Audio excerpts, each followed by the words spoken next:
मसीह यीशु के कादिर और पवित्र नाम में आप सबको सलाम।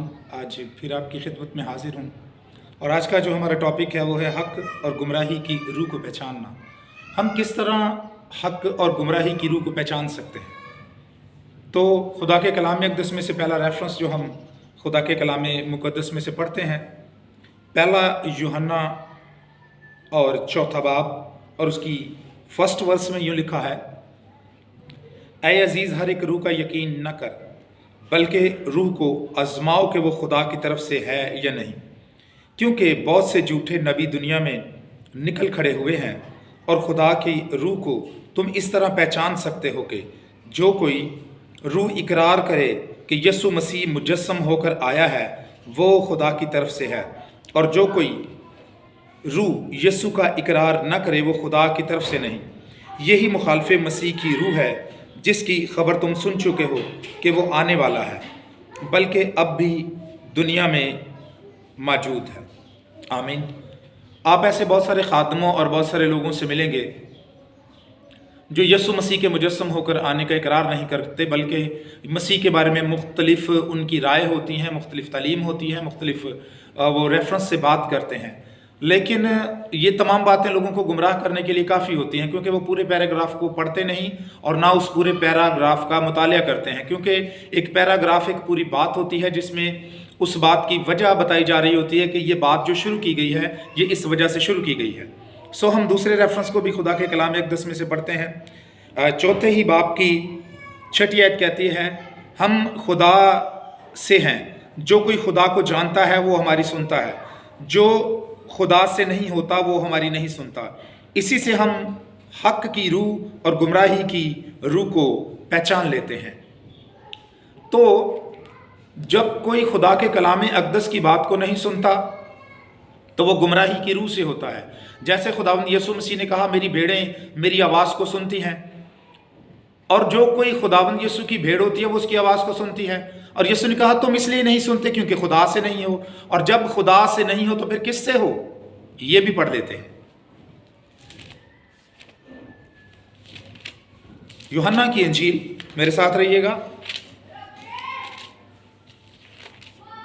उसका चैप्टर 8 है। यूहन्ना की इंजील उसका चैप्टर 8 और वर्स 44 है, जिसमें यीशु ने कहा, तुम अपने बाप इब्लीस से हो और अपने बाप की ख्वाहिशों को पूरा करना चाहते हो। वो शुरू ही से खूनी है और सच्चाई पर कायम नहीं रहा, क्योंकि उसमें सच्चाई है नहीं।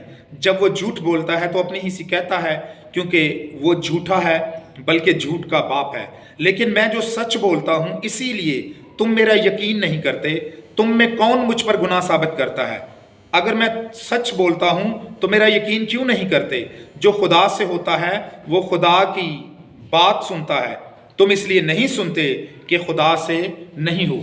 इसका मतलब ये हुआ कि उन लोगों के अंदर जो स्पिरिट है, उनके अंदर जो रूह पाई जाती है वो खुदा की नहीं है।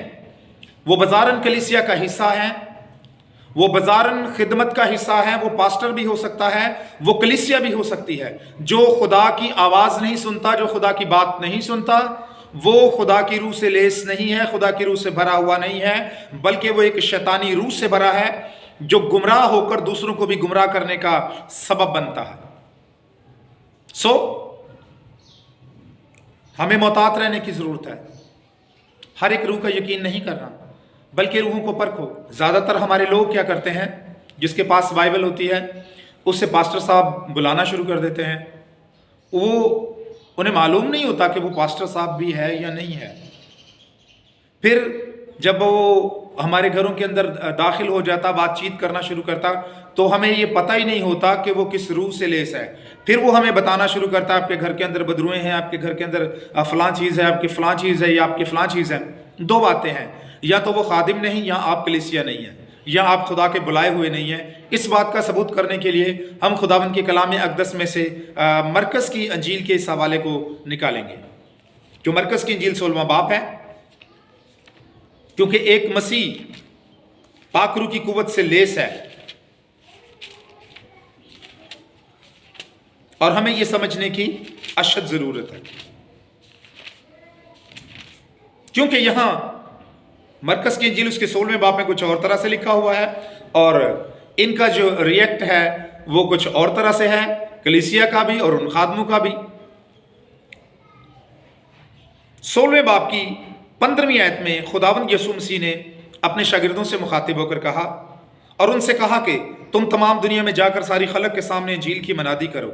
जो ईमान लाए और बपतिस्मा ले वो नजात पाएगा, और जो ईमान न लाए वो मुजरिम ठहराया जाएगा। और ईमान लाने वालों के दरमियान ये मौजज़े होंगे, वो मेरे नाम से बदरूहों को निकालेंगे, नई नई जुबानें बोलेंगे, सांपों को उठा लेंगे, अगर कोई हलाक करने वाली चीज़ पिएंगे तो उन्हें कुछ जर ना पहुंचेगा, वो बीमारों पर हाथ रखेंगे तो अच्छे हो जाएंगे। हालेलुया। यहाँ तो बात और है, अगर ये कलीसिया है, ये ईमान लाए हुए लोग हैं, ये दुनिया में से चुने हुए लोग हैं, जिस तरह खुदावंद यीशु मसीह ने अपने शागिर्दों से कहा मैंने तुम्हें दुनिया में से चुन लिया है, जाओ बहुत सा फल लाओ, तो ये ईमान वाले हैं। और इनके बारे में ये कहा गया कि जाओ सांपों और बिच्छुओं को कुचलो और दुश्मन की सारी कुदरत पर गालिब आओ। तो इनके घर के अंदर बदरूहें किस तरह से आ गई? तो ये साहिब जब आपके घर के अंदर दाखिल होते हैं तो दो बातें ही हैं, या तो आप खादम, आप मसीह के लोग नहीं हैं, या वो मसीह का लोग नहीं है। कुछ तो है ऐसा जो हम मिस करते चले जा रहे हैं। अब जो खुदा के लोग हैं, खुदावंद मसीह पर ईमान लाने वाले हैं, उनके बारे में लिखा है वो बदरूहों को निकालेंगे, वो नई नई जुबानें बोलेंगे, उनको कुदरत दी गई है। लूका की इंजील के अंदर देखते हैं, इसका 10वां बाब है, लूका की इंजील उसका 10वां बाब और उसकी 17वीं आयत में यूं लिखा है, वो 70 खुश होकर फिर आए और कहने लगे खुदावंद तेरे नाम से बदरूहें भी हमारे ताबे हैं। उसने उनसे कहा मैं शैतान को बिजली की तरह आसमान से गिरे हुए देख रहा था। देखो मैंने तुमको इख्तियार दिया कि सांपों और बिच्छुओं को कुचलो और दुश्मन की सारी कुदरत पर गालिब आओ, और तुमको हरगिज किसी चीज से जर ना पहुंचेगा। तो भी इससे खुश ना हो कि रूहें तुम्हारे ताबे हैं, बल्कि इससे खुश हो कि तुम्हारे नाम आसमान पर लिखे हुए हैं। तो आपके पास सांपों और बिच्छुओं को कुचलने की ताकत है, शैतान की सारी कुदरत पर गालिब आने की ताकत है। तो कुछ आकर आपको धोखा देते हैं, आपको डराते हैं, आपको परेशान करते हैं। अगर आप खुदावंद यीशु पर ईमान रखने वाले लोग हैं तो फिर जाओ सांपों और बिच्छुओं को कुचलो और दुश्मन की सारी कुदरत पर गालिब आओ, तो तुम्हें किसी चीज़ से जर ना पहुंचेगा। इस बात पर ईमान और फ़कत एतकाद रखो। हमने परखना है, जो हमारे पास आते हैं उनको हमने समझने की कोशिश करनी है। जो हमारे पास आया है वो किस रूह से भरा है? क्या वो किसी बुरी रूह से भरा है या खुदा के पाक रूह से भरा है? ये बात बड़ी हमारे लिए अहम है। सो खुदावंद आपको बरकत दे और अपनी बरकत से मालामाल करे। खुदावंद यीशु मसीह के कादिर और पवित्र नाम में आपकी सलामती।